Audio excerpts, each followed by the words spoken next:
দেশৰ গৰীব কৃষক শ্ৰেণীলৈ যি আমাৰ ভোটাৰশ্বিপ অভিযান যে আমি এইবাৰ কোকৰাঝাৰ ৫ নং কোকৰাঝাৰ লোকসভা সমষ্টিৰ পৰা আমি কেণ্ডিডেট নিৰ্বাচন কৰিছোঁ, প্ৰাৰ্থী নিৰ্বাচন কৰিছোঁ। ৭৬-৭৫ বছৰে দালাল পাৰ্টি দালাল নেতাই ঠগি আছে, ৰাইজৰ পাবলগীয়া ধনখিনি আত্মসাৎ কৰি আহিছে। পাছ কৰি লৈছিল আৰু এই কথাটো লোৱাৰ হাউচ লোকসভা দুটা আছে, এটা লোকসভা এটা ৰাজ্যসভা। এই দুটা লোৱাৰ হাউচ এণ্ড আপাৰ হাউচ, এইটো লোৱাৰ হাউচত অলৰেডি পাছ হৈ গ'ল। আপাৰ হাউচত ফাইনেল পাছ কৰিবৰ কাৰণে আইনটো বনাবৰ কাৰণে তালৈ পঠাই দিয়া হৈছিলে। তেতিয়া কি কৰিলে, তেতিয়া ৰাজ্যসভাৰ অধ্যক্ষ আছিল ডক্টৰ হামিদ আনচাৰী, আৰু সেই ডক্টৰ হামিদ আনচাৰী ভাৰতৰ উপ ৰাষ্ট্ৰপতিও আছিলে। তেতিয়া তেওঁ কি কৰিলে, আমিতো জানা নাছিলোঁ যে ভাৰত চৰকাৰে কোনোবা দুই এজন ধনী ব্যক্তিৰ হে চৰকাৰ বুলি আমি জানা নাছিলোঁ। তেতিয়াহে আমি গম পালোঁ যে তেওঁলোকক পৰিচালনা কৰে কেইজনমান পুঁজিবাদী, কেইজনমান ধনী আৰবপতি খাৰবপতি ব্যক্তিসকলেহে ভাৰতবৰ্ষক পৰিচালনা কৰে। সেইদিনাৰ পৰাহে আমি গম পালোঁ।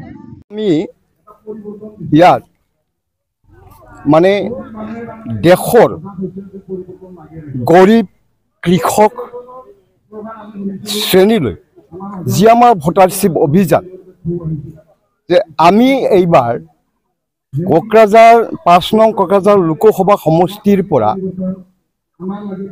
আমি কেণ্ডিডেট নিৰ্বাচন কৰিছোঁ, প্ৰাৰ্থী নিৰ্বাচন কৰিছোঁ। আৰু তেখেতক এইবাৰ আমি জয় কৰি দিল্লী পাৰ্লিয়ামেণ্টত পঠিওৱাৰ কাৰণত আমি পৰ্যালোচনা কৰিছোঁ। সেইবাবে আমি ইয়াত আজি মিটিং কৰিছোঁ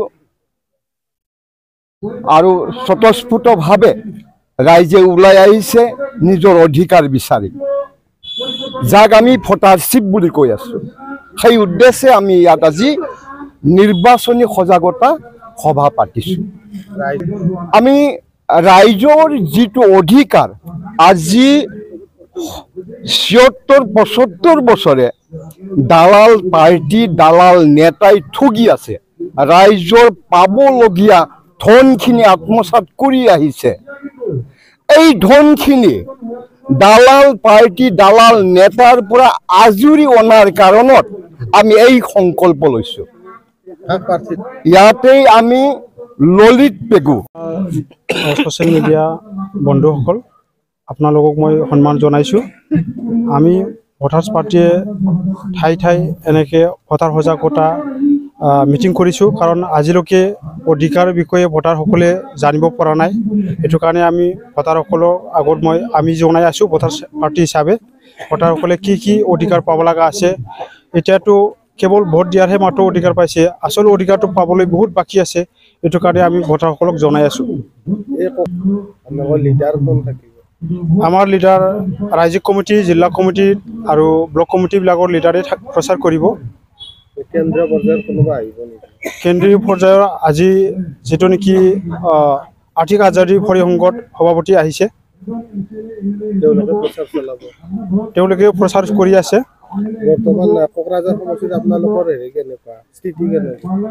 স্থিতিটো এতিয়া ৫ নং কোকৰাঝাৰ লোকসভা সমষ্টি হিচাপে ৰাইজে চবকে ভোট দি একবাৰ চাইছোঁ, কিন্তু একো অধিকাৰ পোৱা নাই। এখেতে অধিকাৰ লোৱাৰ কাৰণেহে ভোট বিচাৰিছে ৰাইজৰ পৰা। এখেতে অধিকাৰ দিয়াৰ কাৰণে মানে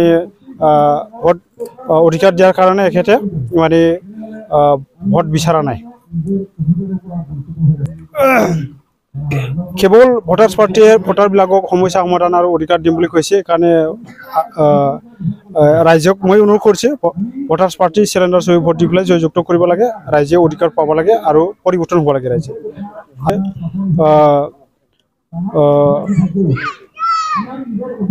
বাট পাৰ্টীয়ে আজিলৈকে বিজেপি কংগ্ৰেছ অধিকাৰ দিম বুলি কোৱা নাই। সেইটোক আমি ভোট দি লাভ নাই, ৰাইজক মই অনুৰোধ কৰিছোঁ।